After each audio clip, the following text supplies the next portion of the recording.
Oxygène. Anjou Heat and Sport. Eddy Saulnier, quel bonheur, quel pied. Tout à fait, là je suis encore tout ému, toi, j'ai du mal à parler. Non, ravi, c'est du bonus par rapport à la saison magnifique qu'on vit avec Segré. Un président magnifique, un club magnifique, et t'as vu les supporters magnifiques, donc c'est que du bonheur. J'ai connu ça dans le temps au Ponce et voilà, ça me rappelle beaucoup de choses et beaucoup d'émotions en tout cas. Voilà. C'est fort ce que vous avez réalisé et vous avez survolé les deux matchs, que ce soit ce matin contre Colmar, cet après-midi face à Waterloo. C'est impressionnant la force que vous avez dégagée. Sur le papier, on a une grosse équipe avec le recrutement qu'on a fait et tout ça. Les joueurs d'expérience, ils sont venus.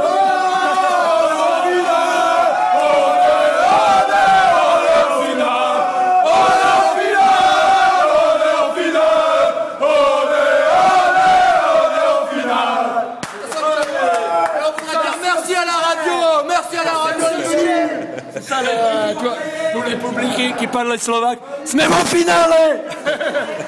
Non, c'est ça, il y a un groupe, tu vois, qu'est-ce que tu veux faire? Ça se passe super bien, les entraînements, ils sont toujours là.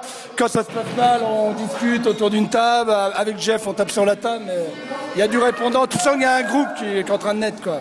Et voilà. Bon, et maintenant, la finale, faut la gagner. C'est ce qu'on dit, donc moi, les seules finales que j'ai gagnées, c'est finale de Coupe d'Anjou. Donc en tant que joueur, donc en tant que coach, j'ai gagné la Coupe des Pays de Loire avec les filles des Ponce. Donc la Coupe de France, c'est jamais arrivé dans le Maine-et-Loire ni dans la Ligue. C'est vos plus belles émotions d'entraîneur? C'est clair, moi je suis un jeune entraîneur. Moi j'ai fait les montées en N3 avec les Ponce, voilà, qui est quand même mon cœur de toujours et tout ça. J'ai mes enfants qui jouent là-bas et tout ça, ma femme et tout. Donc beaucoup d'émotions et tout ça. Et là, je vis d'autres émotions, une autre aventure et d'autres challenges. Et puis, c'est ça qui est génial dans le sport. Quand tu mets des objectifs, des challenges avec ton président, avec tes dirigeants, et que tu mets tout ce qu'il faut en place, moi, les joueurs, et lui, les moyens pour avoir ces joueurs-là, pour pouvoir, on a des partenaires qui bougent derrière, il y a la ville qui bouge derrière, il y a tout un peuple segréen, on va dire, du Haut-Anjou qui vibre. Et puis là, il y avait quoi, 150 En finale, on va être combien? 300. C'est génial. C'est un club qui se structure, un club qui est formateur, avec 240 licenciés. C'est 2 fois plus qu'il y a 5 ans. Ouais. Jusqu'où Segré peut-il aller? On peut aller beaucoup plus loin. En jouant comme ça, on va attirer énormément de jeunes qui vont être intéressés par le hand à Segré et dans les alentours. Et même pour le recrutement des futures saisons et tout ça. Donc c'est génial, il y a une dynamique au niveau de Segré. Maintenant, l'objectif, c'est de faire monter l'équipe 2 l'année prochaine pour réduire l'écart entre la N3 et l'équipe d'honneur. Ça va être l'objectif majeur l'année prochaine, de faire monter l'équipe 2 et d'essayer de maintenir l'équipe première dans les 5 premiers de N3. Ouais, ça sera ça l'objectif, aller plus haut, ça serait peut-être... À l'heure actuelle, vu le recrutement, vu tout ça, il faut finaliser les choses. On aura une équipe pour jouer le haut de tableau. Donc dans le haut de tableau, il y a les 5 premiers. Voilà. Il y a la première place aussi, mais bon, c'est 5 premiers. Autant cette année, on visait la première place. Voire la deuxième, parce qu'on savait que ce Carquefou était costaud. Mais par rapport au recrutement, on était quand même supérieur sans avoir la grosse tête. Mais après, faut faire... Souvent, ce que j'ai dit toute l'année aux joueurs, le plus gros danger, c'était nous, cette année. Donc, moi, mon rôle, c'était que les gars soient bien physiquement et qu'avec Jeff, on a bossé tout autour de ça pour arriver à avoir un groupe. Ça n'a pas été facile au début avec Walid et tout ça, des nouveaux joueurs, il faut incorporer, un état d'esprit, de mentalité, avec les anciens qui perdent un peu du temps de jeu, tout ça. Donc c'est un réel travail à faire et avec Jeff, on a bien assuré par rapport à ça. Voilà. Ok, bonne continuation, rendez-vous Que du bonheur. Jean-François Romoué, le plus heureux des présidents. C'est clair, plus heureux des présidents, c'est une belle saison. Quelle démonstration! Ouais, quelle démonstration, ils sont énormes, ils avaient envie, de toute façon ils sont arrivés là avec une envie énorme. Quand on voit un public comme ça, 150 personnes jaunes dans les tribunes, on peut qu'avoir envie et voilà, ça, c'est énorme, c'est énorme. C'est fou à quel point vous avez survolé et le quart et la demi. Ouais, il y avait l'envie, j'ai rien à dire, c'est énorme, ils font 2 matchs énormes. En route pour le doublé, parce que il y a la montée en N3, la Coupe de France des régions, le doublé, ça serait historique, magnifique. Ouais, le doublé, ça serait beau, ça serait magnifique. La montée, il nous reste plus qu'un match à gagner sur 3, aller chercher encore 3 points. Honnêtement, je pense que c'est largement faisable.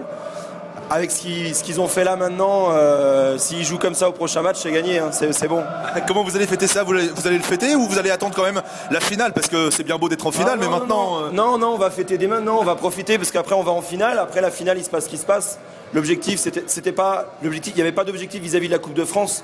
On la prend comme elle le vient.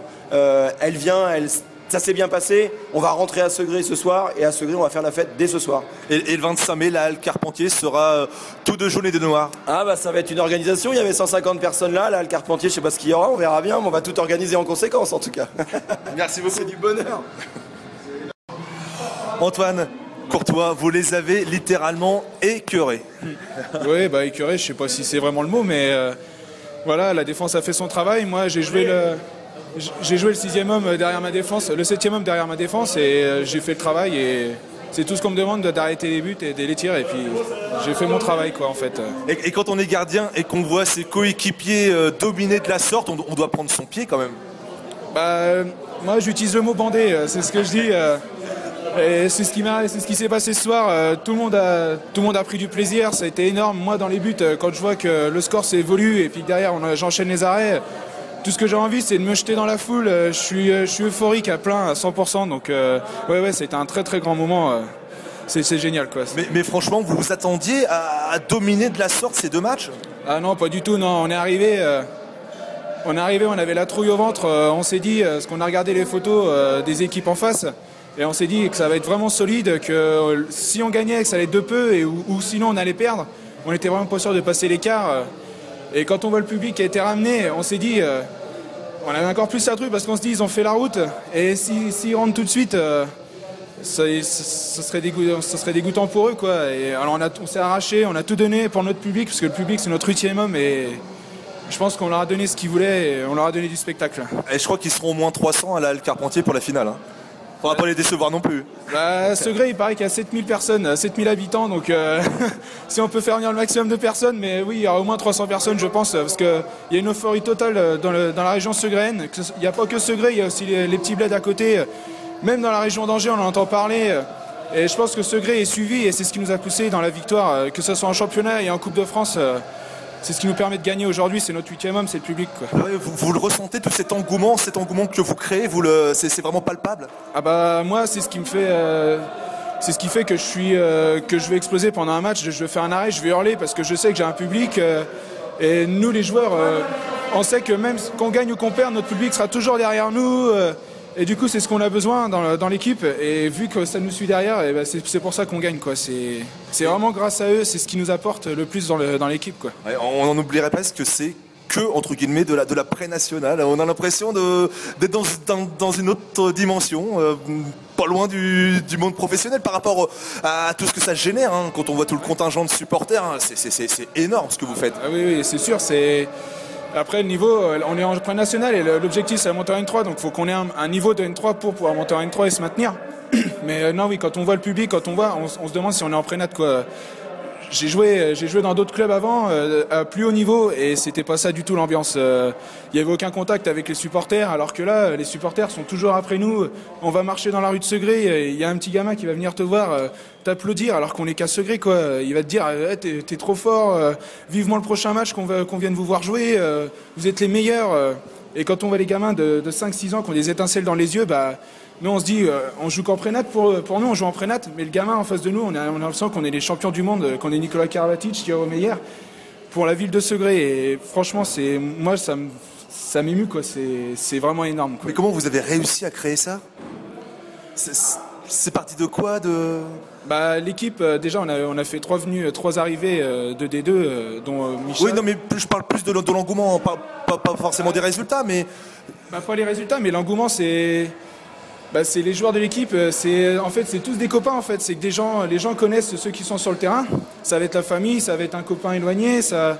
Et puis au final, bah, c'est bête, mais c'est les victoires qui amènent, qui font que Segré parle de nous, et c'est pour ça que... Bah voilà, quoi, il y a plein de petites choses qui font que tout le monde nous aime, quoi. Et j'arrive pas à trouver les mots, en fait, pour m'expliquer, mais c'est pas facile, quoi. Bon, en tout cas, maintenant, tout le mal que l'on peut vous souhaiter, c'est de réaliser ce doublé qui serait historique. Ouais, bah oui, nous c'est ce qu'on... De toute façon, maintenant qu'on est parti, on n'est pas prêt de s'arrêter, donc on nous surnomme le rouleau compresseur. Donc j'espère qu'on ira jusqu'au bout et qu'on ramènera la Coupe du championnat et la Coupe de France. Ce serait merveilleux, ce serait vraiment merveilleux. Merci beaucoup. De rien.